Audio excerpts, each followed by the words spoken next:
என் செல்ல குழந்தையே, உன்னுடைய குடும்பத்தில் ஒருவர் மரண படுக்கைக்கு தன்னை தயார்படுத்தி கொண்டிருக்கிறார். அவர் யார் என்றும் எதற்காக அவருக்கு இந்த நிலை வரப்போகிறது என்றும் உன் அம்மா உன்னிடத்தில் சொல்ல வந்திருக்கின்றேன். என் குழந்தையே, மரண படுக்கை என்பது சொல்வதற்கு எளிதான ஒரு விஷயமா என்ன?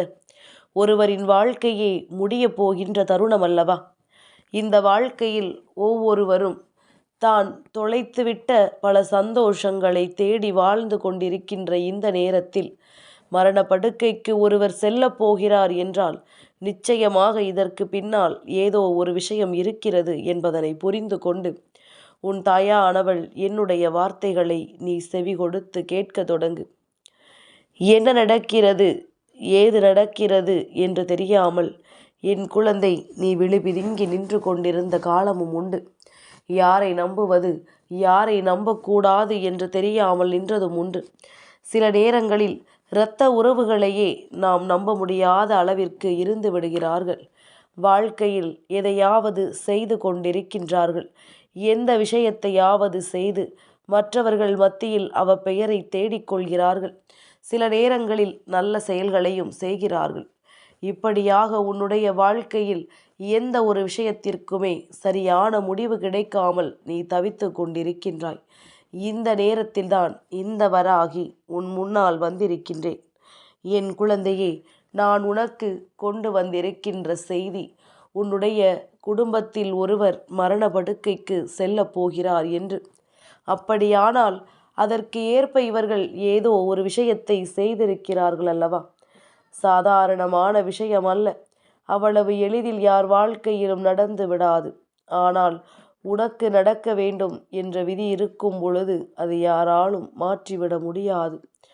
இன்று நான் உன் முன்னால் வந்து சொல்கின்ற விஷயங்கள் அத்தனையுமே உன்னை நிச்சயமாக நல்வழிப்படுத்தி கொண்டே இருக்கும் என்பதனை நீ புரிந்து கொள்ள வேண்டும். மீண்டும் மீண்டும் ஏதேனும் பிரச்சனைகள், கஷ்டங்கள், வேதனைகள், சோதனைகள் என்று எதற்குள்ளாவது சிக்கி தவித்து கொண்டிருக்காமல் உன்னை சுற்றி நடக்கின்ற நல்ல விஷயங்களை பற்றி மட்டும் என் குழந்தை நீ அதிகமாக சிந்தித்து கொண்டிரு. உனக்கு விளையாட்டு வினையாக போகின்ற தருணம் வந்துவிட்டது. என் பிள்ளையே, ஒருவர் விளையாட்டாக செய்கின்ற காரியம்தான் இன்று அவர்களுக்கு எதிராகவே திரும்பி இருக்கின்றது. ஒவ்வொரு நாளும் உன்னுடைய மனது யோசிக்கின்ற விஷயங்கள் எப்பொழுதுமே உன்னை சரியான பாதைக்கு அழைத்து சென்றிருக்க வேண்டும். ஆனால் அவர்களை மட்டும் தவறான பாதைக்கு அழைத்து சென்று விட்டது. இதனால் வாழ்க்கையே முடியப் போகின்ற இடத்திற்கு இவர்கள் வந்து விட்டார்கள் என்பதுதான் உண்மை. இத்தனை நாளமும் உனக்கு மனதில் இருந்து கஷ்டங்களை கொடுத்து கொண்டிருந்த விஷயங்கள் எல்லாம் உன்னுடைய மனது பாரத்தை நிச்சயமாக குறைக்கப் போகின்றது. உன்னை சுற்றி நடந்து கொள்கின்ற ஒவ்வொரு விஷயங்களுமே இத்தனை நாளும் என் பிள்ளைக்கு நினைத்து நினைத்து மனதில் பல மாற்றங்களை தந்திருக்கின்றது. தன்னை சுற்றி நடக்கின்ற விஷயங்களை பற்றி என் குழந்தை நீ தெளிவாக புரிந்து கொண்டாய். எந்த இடத்தில் எப்படி இருக்க வேண்டும், எந்த இடத்தில் யாரோடு எப்படி பழக வேண்டும் என்பதனை எல்லாம் என் பிள்ளை நீ சரியாக தெரிந்து கொண்டாய். அப்படி இருக்கும் பொழுது இந்த வாழ்க்கையில் மேலும் மேலும் உனக்கு கஷ்டங்கள் வந்து விடாமலும் துன்பங்களும் சோதனைகளும் வந்து விடாமலும் நீ நல்லபடியாக இந்த வாழ்க்கையை எப்படியாவது வாழ்ந்திருக்க வேண்டும் அல்லவா? எந்த நிலையில் இருந்தாவது இந்த வாழ்க்கையை நீ மீட்டெடுத்திருக்க வேண்டுமல்லவா? ஆனாலும் என் பிள்ளையே, மரணப்படுக்கைக்கு செல்ல வேண்டிய நிலை ஒருவருக்கு வருகிறது என்றால் அவர்கள் என்ன செய்கிறார்கள் என்பதனை நான் உனக்கு சொல்லிவிட்டேன். ஆனால் அவர்கள் யார் என்பதனை நீ நிச்சயமாக தெரிந்து கொள்வாய். நான் சொல்கின்ற இந்த அடையாளத்தோடு ஒருவரை காண்பது ஒன்றும் அத்தனை கடினமான செயல் கிடையாது. உன் வீட்டில் இருப்பவர்தானே, அப்படியானால் அவர்களில் யாராவது ஒருவர்தானே என்பதனை நிச்சயமாக நீ சட்டென்று அடையாளம் கண்டுகொள்வாய். என் பிள்ளையே, இப்பொழுது எதற்காகவென்றும் ஏனென்றும் உன் தாயானவள் உனக்கு நான் விளக்கமாகச் சொல்லிவிடுகின்றேன். என் குழந்தையே, உன்னுடைய குடும்பத்தில் இருக்கின்ற ஒருவர் வாழ்க்கையின் மீது எந்த ஒரு பிடிப்பும் இல்லாமல் அடுத்தது என்ன செய்ய வேண்டும் என்கின்ற அக்கறையும் இல்லாமல் அவர்கள் வேலைகளை சரியாக செய்து கொண்டிருக்கின்றார்கள். இவர்கள் எந்த நிலையிலும் தான் செய்வது தவறு என்பதனை உணராமல் அவர்களின் வேலைகளில் எந்த மாற்றங்களும் இல்லாமல் சென்று கொண்டிருக்கின்றார்கள். யார் என்ன சொன்னாலும் அதை செவி கொடுத்து கேட்பது கிடையாது. யாரே இவர்களுக்கு நல்லதை எடுத்துச் சொன்னாலும் அதை என்னவென்று கேட்பதற்கு இவர்களுக்கு மனது இடம் கொடுக்கவில்லை. இப்படியாக எல்லா விஷயங்களுமே இவர்கள் ஏற்றுக்கொள்ளாமல் தான் இருந்து கொண்டிருக்கிறார்கள். அது மட்டுமல்ல, என் குழந்தையே, இதனால் எல்லாம் ஒருவர் மரணப்படுக்கைக்கு சென்று விடுவாரா என்ன? நிச்சயமாக கிடையாது. என் பிள்ளையே, சில காலமாக இவர்களின் நடவடிக்கைகளில் பல மாற்றங்கள் வந்து கொண்டிருக்கின்றது. தேவையில்லாத எண்ணங்களும் தேவையில்லாத சிந்தனைகளும் இவர்களுக்குள் ஓடிக்கொண்டிருக்கின்றது. எந்த விஷயத்தை பற்றி யோசிக்கிறோம், எந்த விஷயத்தை பற்றி நினைக்கிறோம் என்று தெரியாமல், யாரிடத்திலும் எதையும் பகிர்ந்து கொள்ளாமலும் அப்படியே இருந்து கொண்டிருக்கின்றார்கள். ஒரு கஷ்டம் வந்தவுடன் சரியாக இவர்கள் உணவு எடுத்து கொள்வதில்லை. ஒரு பிரச்சனை என்றவுடன் அதை யாரிடத்திலும் சொல்வதும் இல்லை. தன்னுடைய உடல்நிலையை இவர்கள் கெடுத்து கொண்டிருக்கின்றார்கள். என் பிள்ளையே, உடல் மிகவும் அவசியமானது. ஆயிரம் பிரச்சனைகள் இருக்கலாம். அந்த பிரச்சனைகளை எல்லாம் கணக்கில் எடுத்து கொள்ளாமல் உன்னை சுற்றி வருகின்ற நல்ல விஷயங்களை பற்றி மட்டும் நீ கவனத்தில் வைத்து கொண்டால் போதும். உன்னோடு இருந்து நான் உனக்கு தர நினைக்கின்ற ஒவ்வொரு வெற்றிக்கு பின்னாலும் உன்னுடைய உழைப்பும் முயற்சியும் இருக்க வேண்டுமல்லவா? ஆனால் உன்னுடைய குடும்பத்தில் இருக்கின்ற இவரோ எந்த ஒரு விஷயத்திலும் தன்னை ஈடுபடுத்தி கொள்ளாமல் எல்லாவற்றிலும் இருந்து ஒதுங்கி நிற்கின்றார். ஆனால் நாளை இதே தினத்தில் யாருக்கேனும் நல்ல விஷயங்கள் நடக்கும் பொழுது அதை கண்டு மனவேதனைப்படுவார்கள். நாம் இதனை செய்திருக்கலாமோ என்று நினைத்து மன வருத்தம் அடைவார்கள். அதாவது நான் சொல்ல வந்ததற்கான அர்த்தம் என்ன தெரியுமா? இவர்கள் எல்லோருமே தான் இழந்துவிட்ட விஷயத்தை மீண்டும் பெற்று இந்த வாழ்க்கையில் ஒரு மிகப்பெரிய வாய்ப்பினை பயன்படுத்தி கொள்ள வேண்டும் என்று நினைக்கின்றார்கள். ஆனால் இவர்களோ எதையுமே கண்டுகொள்ளாமல், பெரிதாக எடுத்து கொள்ளாமல், எந்த விஷயமாக இருந்தாலும் தன் வாழ்க்கையில் தானாக நடக்க வேண்டும் என்று நினைக்கின்றார்கள். ஒருபோதும் அப்படி நடப்பதற்கான வாய்ப்புகள் கிடையாது. அப்படி நடப்பதற்கான சாத்திய கூறுகள் எதுவுமே இங்கு இல்லை. இதையெல்லாம் நீ சரியாக புரிந்து கொள்ள வேண்டும். வேண்டும் என்றே இது போன்ற நல்ல விஷயங்களை கூட அவமதித்து செல்கிறார்கள் என்றால் நிச்சயமாக அவர்கள் நினைத்தது எதுவுமே அவர்களுக்கு நடக்காமல் போகிறது என்றுதானே அர்த்தம். என் பிள்ளையே, இவர்கள் இப்பொழுது எந்த ஒரு பிரச்சனையையுமே எதிர்கொள்கின்ற மனப்பக்குவத்தில் இல்லை. எந்த விஷயங்கள் வந்தாலும் தன்னுடைய வாழ்க்கையில் அடுத்தவர்களின் உதவிதான் இவர்களுக்கு தேவைப்படுகின்றது. மனதளவில் எப்பொழுதுமே தான் பெரியவர் என்பது போன்ற ஒரு எண்ணம், இன்னொருவரின் உதவியை பெற்று நாம் இதையெல்லாம் செய்ய வேண்டுமா என்பது போன்ற ஒரு எண்ணம், இப்படியாக ஒவ்வொன்றையும் நினைத்து நினைத்து மனதில் எப்பொழுதுமே சந்தோஷமே இல்லாத ஒரு நிலையில் இருந்து கொண்டிருக்கிறார்கள். வாய் விட்டு சிரித்தால் நோய் விட்டு போகும் என்றது போல அவர்கள் அதற்கு இணையாக ஒரு நாளும் இருந்தது கிடையாது. எப்பொழுதும் சண்டைகளும் சச்சரவுகளும் தான் அங்கே கேட்டு கொண்டிருக்கும்.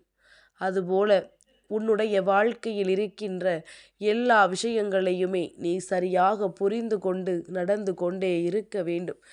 என்ன நடந்தாலும் அதில் உன்னுடைய முயற்சியை முழுமையாக நீ செயல்படுத்த வேண்டும். அதுபோல வாழ்க்கையில் என்ன கஷ்டங்கள் வந்தாலும் அந்த கஷ்டத்தினை நீ சாப்பிடுவதிலோ வாழ்க்கையில் நல்ல விஷயங்களை அடியெடுத்து வைப்பதிலோ காண்பிக்க கூடாது. என் குழந்தையே, உணவு என்பது இன்றிருக்கின்றவர்களுக்கெல்லாம் ஒரு எளிமையான விஷயமாக மாறிவிட்டது. ஆனால் அன்றெல்லாம் ஒருவேளை உணவிற்காக ஒவ்வொருவரும் ஏங்கியதும் தவித்ததும் என்னவென்று எனக்கு தெரியும். அப்படியெல்லாம் கஷ்டப்பட்டு இந்த வாழ்க்கையில் ஒவ்வொரு அடியையும் முன்னேறி வந்திருக்கும் பொழுது ஒரு சிறு சண்டைகளும் சச்சரவுகளும் குடும்பத்தில் ஏற்பட்டு விட்டது என்றால் உடனடியாக இவர்கள் தன்னுடைய மனதை மாற்றிக்கொண்டு தன்னுடைய தாயார் வீட்டுக்கு சென்று விடலாம் என்று நினைத்து விடுவார்கள். அப்படியாக ஒருவரும் நினைக்கின்ற இந்த நேரத்தில்தான் இந்த வராகி உனக்கான நல்ல விஷயத்தை சொல்லிக் கொண்டிருக்கின்றேன். என் பிள்ளையே, நீ எப்பொழுதுமே சந்தோஷமான நேரங்களை எதிர்நோக்கி இருக்கின்றாய். சந்தோஷமான தருணங்களை எல்லாம் இந்த வாழ்க்கையில் நீ அனுபவித்திருக்கின்றாய். நீ எப்பொழுதுமே சந்தோஷமாக இருப்பதை பார்த்தால் எனக்கு பெருமகிழ்ச்சியாகத்தான் இருக்கின்றது. ஆனால் இந்த உறவுகள், உன் வாழ்க்கையில் இருக்கின்ற உறவுகள்தான் இது போன்ற விஷயங்களில் தமக்கு என்ன நடக்கிறது, தன் வாழ்க்கையில் ஏது நடக்கிறது என்பதனை உணர்ந்து கொண்டு அதற்கு ஏற்றது போல இந்த வாழ்க்கையில் சரியானவற்றை செய்ய முடியாமல் தவித்து நிற்கிறார்கள். எதற்கெடுத்தாலும் அடுத்தவரின் உதவி, என்ன நடந்தாலும் உடனடியாக கோபப்பட்டு விடுவது, தன்னுடைய உணவை எடுத்து கொள்ளாமல் இருப்பது, இதுபோன்று செய்யும் பொழுது நிச்சயமாக இவர்கள் மரண படுக்கையை நோக்கித்தானே பயணிக்கிறார்கள் என்ற அர்த்தம்.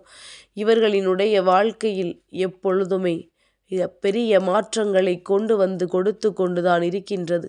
ஒவ்வொரு நாளும் ஒவ்வொரு விடியலும் உனக்கான சந்தோஷத்தை கொடுத்து கொண்டிருக்கும் இந்த நேரத்தில் இனியாவது என் பிள்ளை நீ வருத்தப்படாமல் எந்த ஒரு செயலையும் நல்லபடியாக நடக்கும் என்கின்ற நம்பிக்கையோடு முன்னெடுத்து செல்ல வேண்டும்.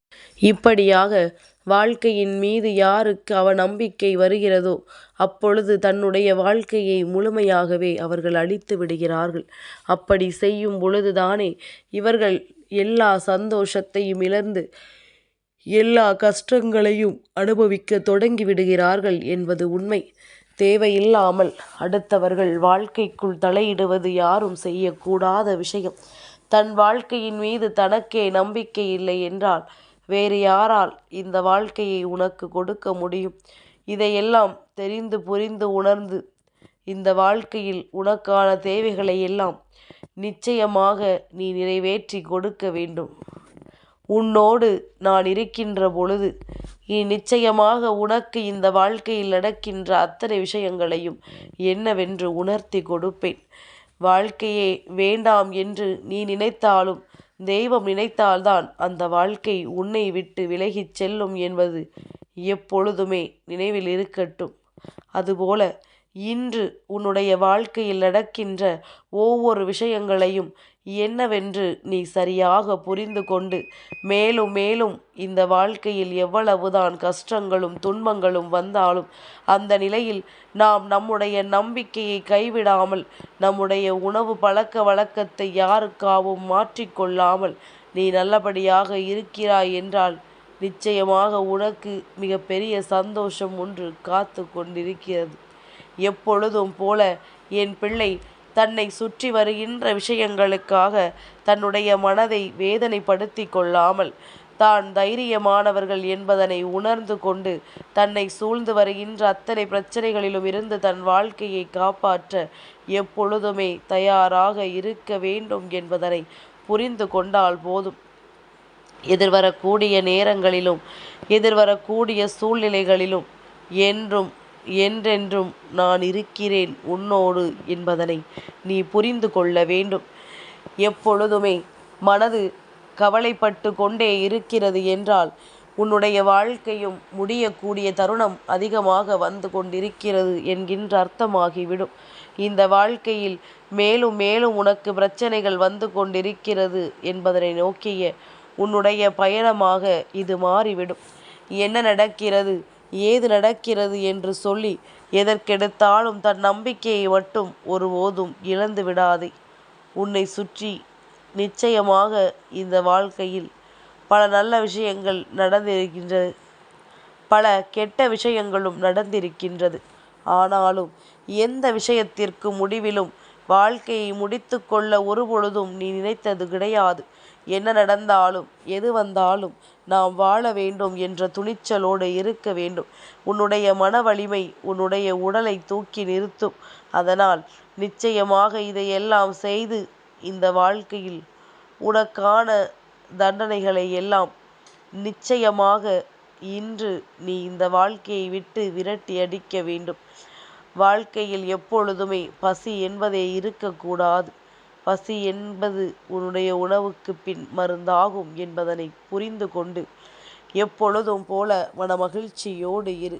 உனக்கு நல்லதே நடக்கும். என் செல்ல குழந்தைக்கு இந்த வராகி அம்மாவினுடைய ஆசீர்வாதங்கள் எப்பொழுதுமே முழுமையாக கிடைக்கும்.